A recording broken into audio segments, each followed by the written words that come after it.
A little bit of background for those of you who are going to be joining me, even once this has been posted onto the YouTube channel of mine. My name is Mark van Straden. I am currently one of the co-senior pastors at Grace Family Church here in Durban.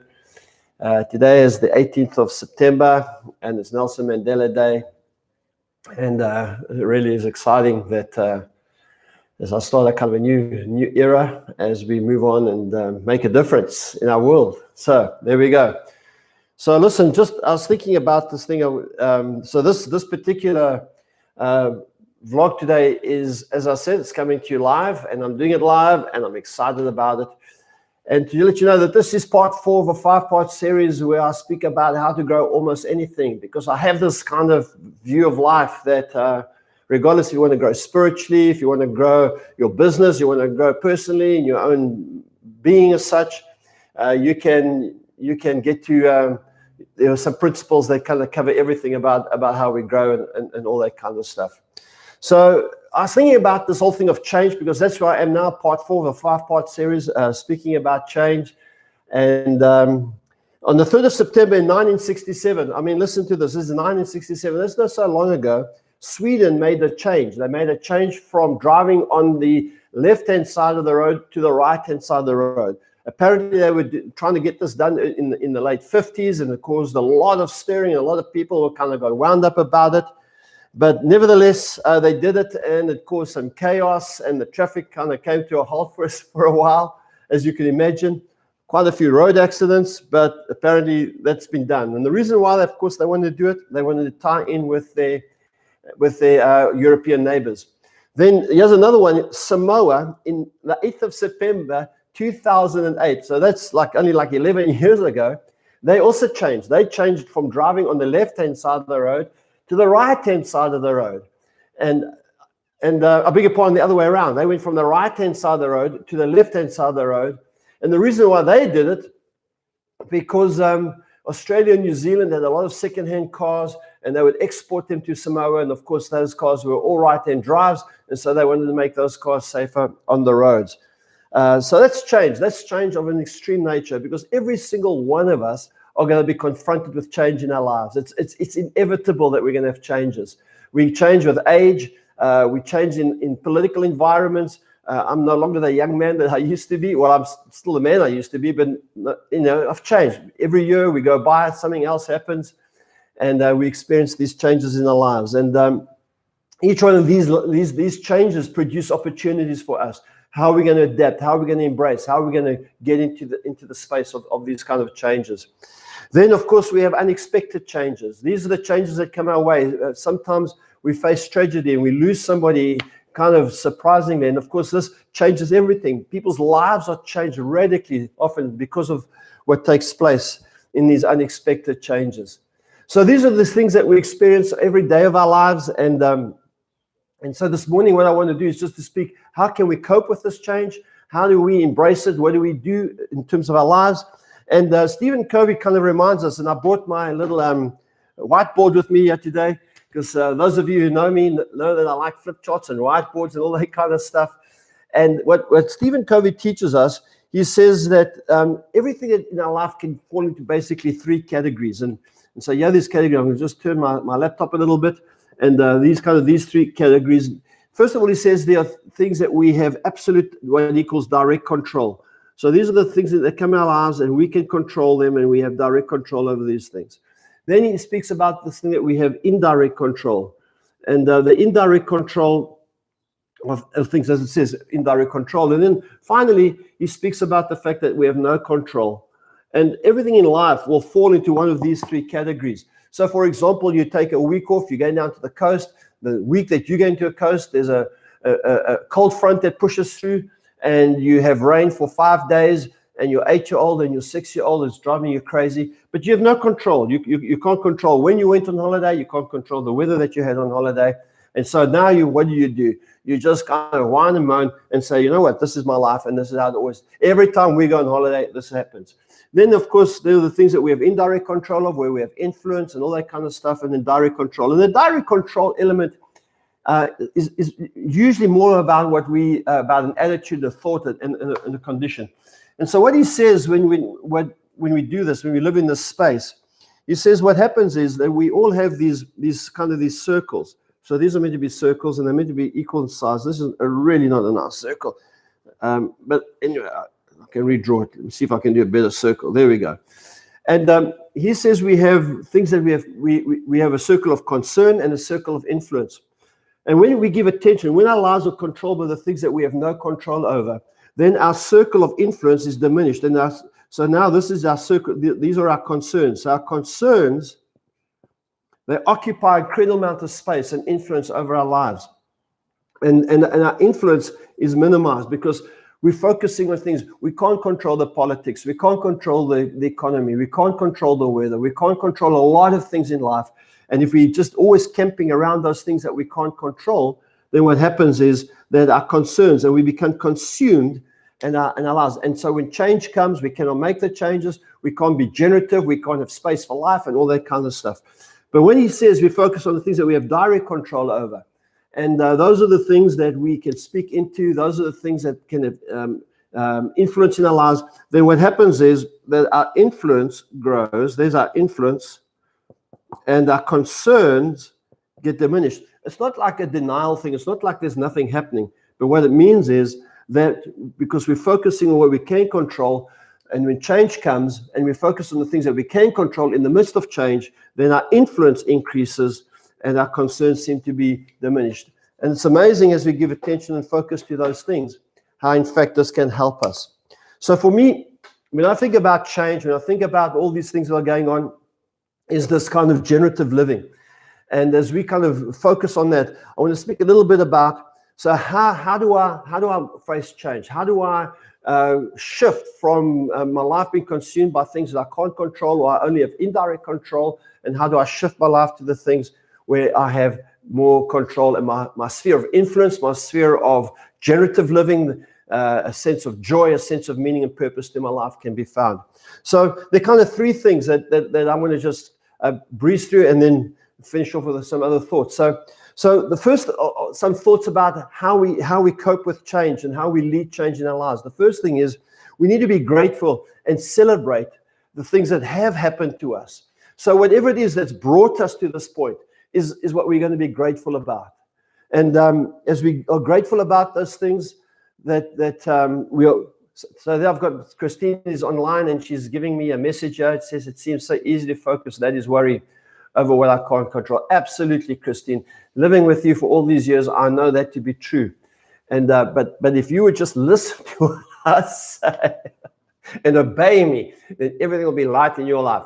No, I think what I'm saying is, Christine raises a really good point, and I think she makes a good comment.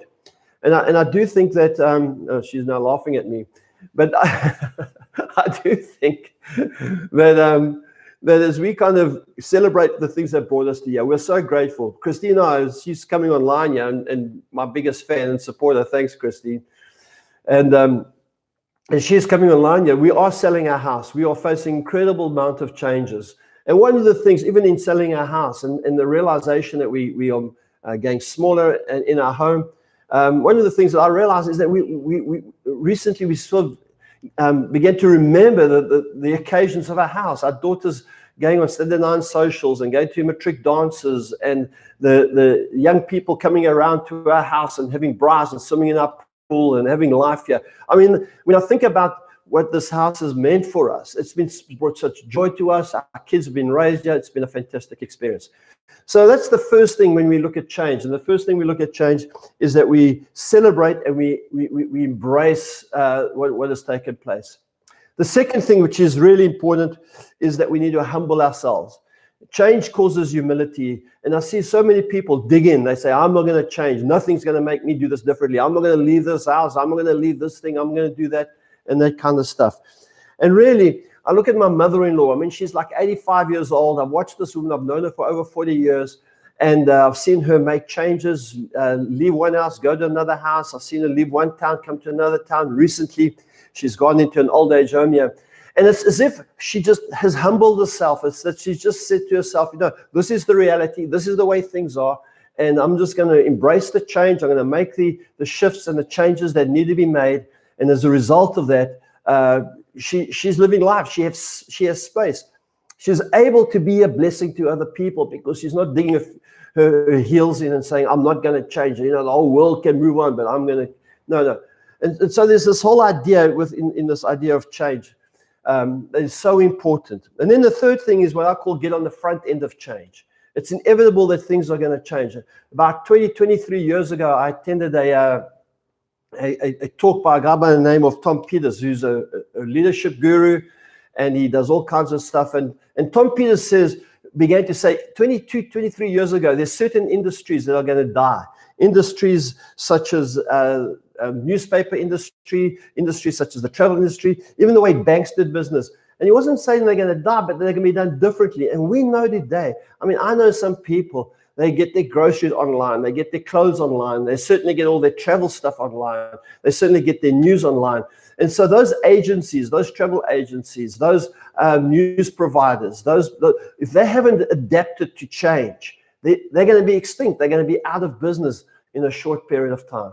And so it's important to get on the front end of change. And talking about getting on the front end of change, this is my suggestion on how we can get on the front end of change as we kind of move forward, as I clean my whiteboard that I love so much, that I recently purchased here at Walton's.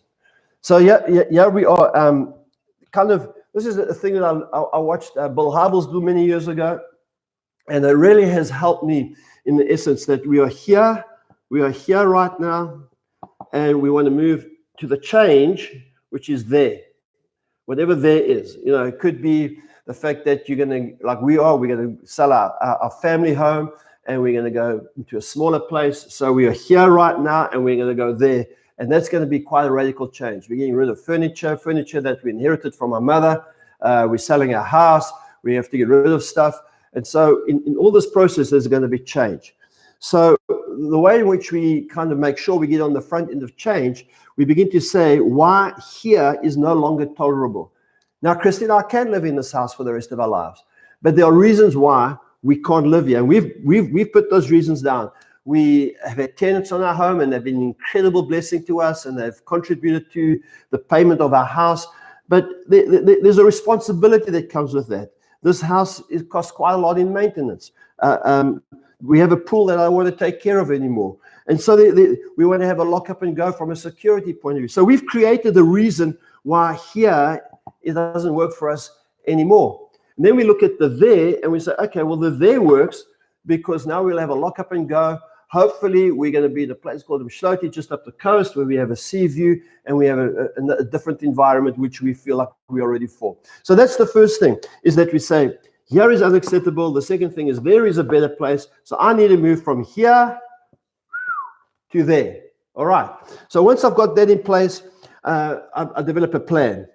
And I love what Hybels says about plans. He says the plan doesn't have to be a perfect plan. It just has to be a plan that you work. And so plans can be tweaked along the way, but we don't just cross out a plan and just start with a new plan. No, we tweak the plan. And even as Christina, as our house is not sold, we had plans that what we'd do if the house was sold by when. Well, those plans haven't worked out. And so we've tweaked the plan. The plan is still the same. The plan is to go from here to there, and we are working that through, and we're tweaking the plan as we go along the line. The plan has to be worked. Now, and finally, in this plan process, and I've written so much on the board, you need to have these kind of milestones of celebration. So every time we have somebody view the house, we get excited and we say, hey, there's a good thing. And we go online and we say, well, there's a place that we can live one day. And so we have these milestones, and every milestone moving from here to there. Boy, this looks like it. How's that? If I were you, I would take a screenshot right now, and this could be called a work of art. How's it? Okay. So I hope it helps you. I hope it helps you understand that change is the ever constant. It's here to stay. And that the reason why we want to change, want to embrace change, is that we want to be generative. When I was a child, milk was delivered to our house in bottles. And at some point in that process, I don't remember when, and I'm not talking about the environmental impacts of these things right now, just the principle. And that was, eventually it was, we bought it in cartons, and now we're getting plastic bottles. The issue is we still get milk. It's not so important as to whether the milk comes in a bottle, a carton, or a plastic bottle. And I'm saying, and a disclaimer that around the whole thing of environmental issues. But the point is we still get milk. The point is that I want to leave with you today on Mandela Day is that change is inevitable. And if we would adapt to the change, adapt to our world, get ahead of change, celebrate the things that brought us to here, create a plan and milestones and all this kind of stuff, then what happens is we still get the value. We still get this generative life, this life that is a blessing to yourself and a blessing to the people that you share this planet with.